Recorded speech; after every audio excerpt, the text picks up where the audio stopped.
Good morning, everyone. My 2021 summer adventure continues here in North Dakota. Yesterday, I visited the north unit of the Theodore Roosevelt National Park, and today, I'm going to be visiting the south unit. On the drive out from Dickinson, where I spent the night, I made a quick stop at exit 32 on Interstate 94. It's here that the park's Painted Canyon Visitor Center is located.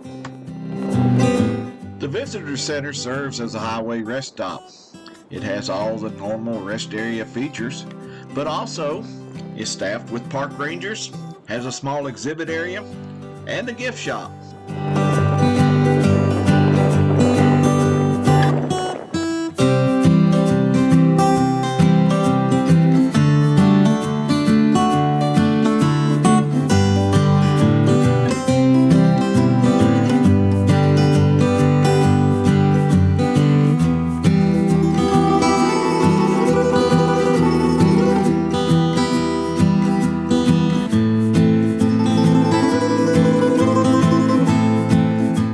As you walk around the grounds, you get an idea of why it's called Painted Canyon. And if you want a closer look, there's a couple of hiking trails available.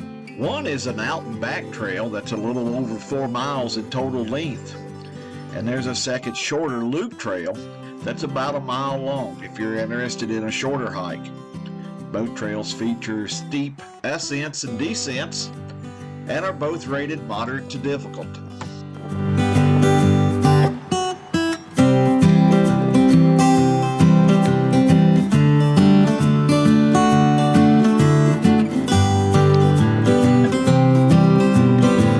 I decided to forego the hikes and spend my time walking around the grounds of the Visitor Center, reading the storyboards and just admiring the view. It's really a beautiful stop, but it's only a preview of what's to come once I get to Medora and begin my tour of the South Unit.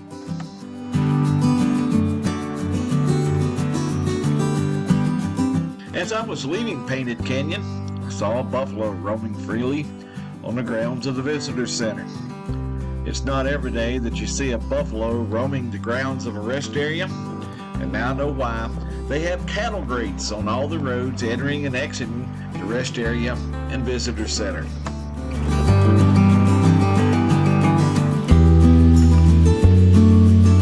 A few minutes later, I arrived in Medora. My first stop was at the South Unit Visitor Center and the Maltese Cross Cabin. The small cabin was originally located on the banks of the Little Missouri River about 7 miles south of Medora. The cabin was used by President Theodore Roosevelt when he would visit the area in 1883 and 1884 before he became president. The cabin sat abandoned for a time, but later became the property of the National Park Service, who had it moved to its current location here at the South Unit Visitor Center. After picking up a map at the Visitor Center, I began my driving tour of the Theodore Roosevelt National Park's South Unit.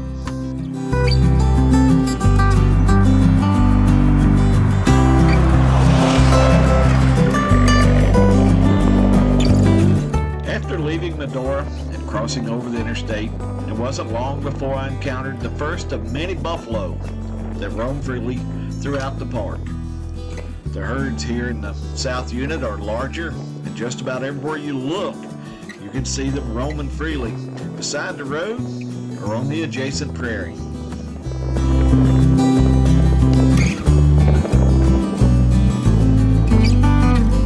Just as I was about to pull out and continue my drive, these two decided that they wanted to cross the road.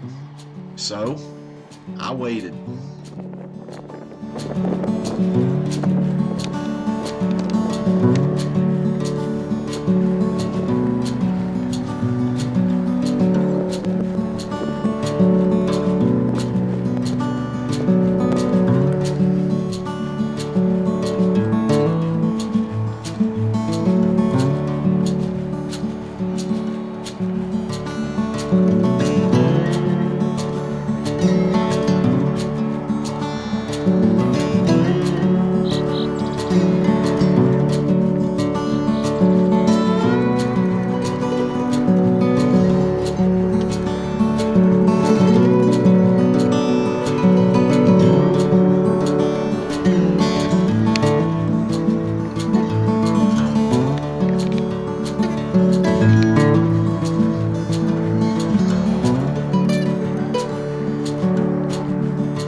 the South Unit were way more plentiful than what I saw yesterday up north.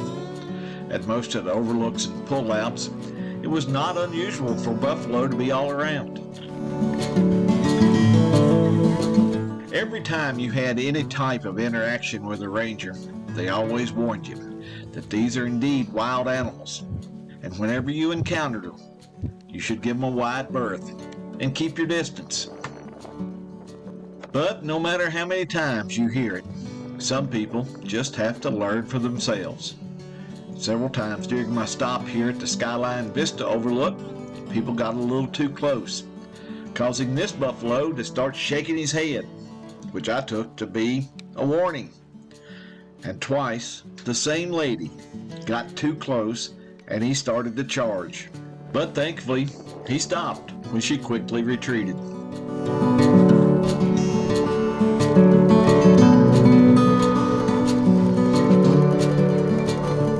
I wasn't interested in sharing the path with this big guy, so I did exactly what the rangers suggest and gave him a wide berth as I made my way back to my car.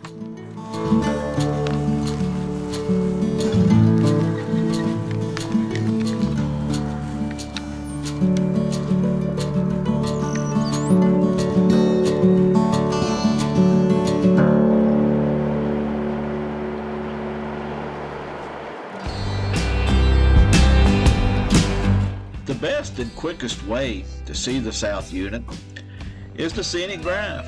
It's a 36-mile loop that begins and ends near the Visitor Center. It takes you to all the popular pullouts and overlook, and you can get some fantastic views.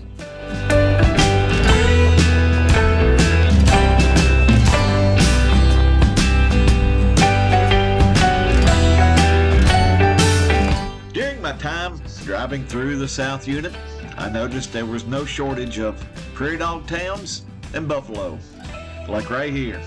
If you look close, as I drive by, you can even see a few prairie dogs running among the buffalo.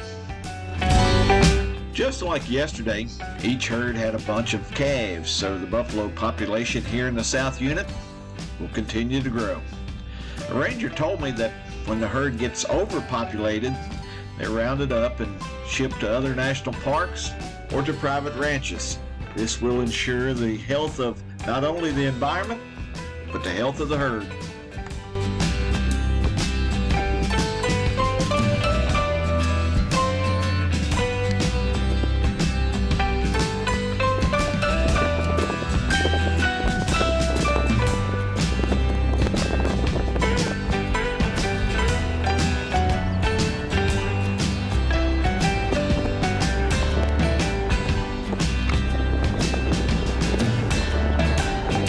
And here's another large prairie dog town.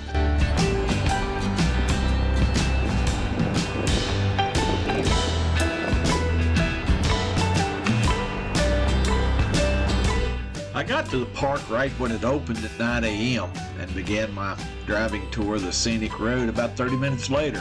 When I arrived at the park, it was already more crowded than at any time during yesterday's visit to the North Unit. And by the time I was wrapping up my visit about 3.5 hours later, traffic on the scenic road was getting quite heavy, and some of the parking lots and pullouts were full.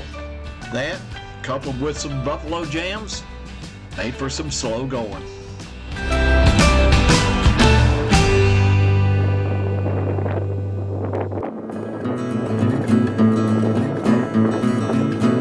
So I began wrapping up my visit to the Theodore Roosevelt National Park. If time permits, I would definitely recommend visiting both the North and the South Units. Both are unique in their own right, but I would have to say that I enjoyed the North Unit more just because it was less crowded and I basically had the park to myself and could enjoy it at my own pace.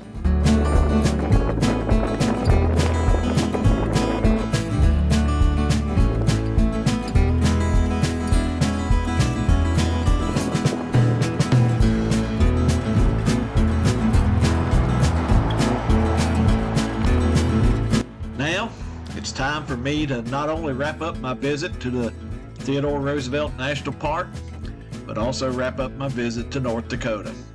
From here, I'm heading into another new state for me, Montana, and I'm excited to continue this adventure in the land of the big sky. If you enjoyed this video, give me a thumbs up below. And if you want to keep up with all of my adventures, be sure to ring that bell and subscribe. For now, it's time for me to head on down the road, see what's around the bend. Until next time, so long everyone.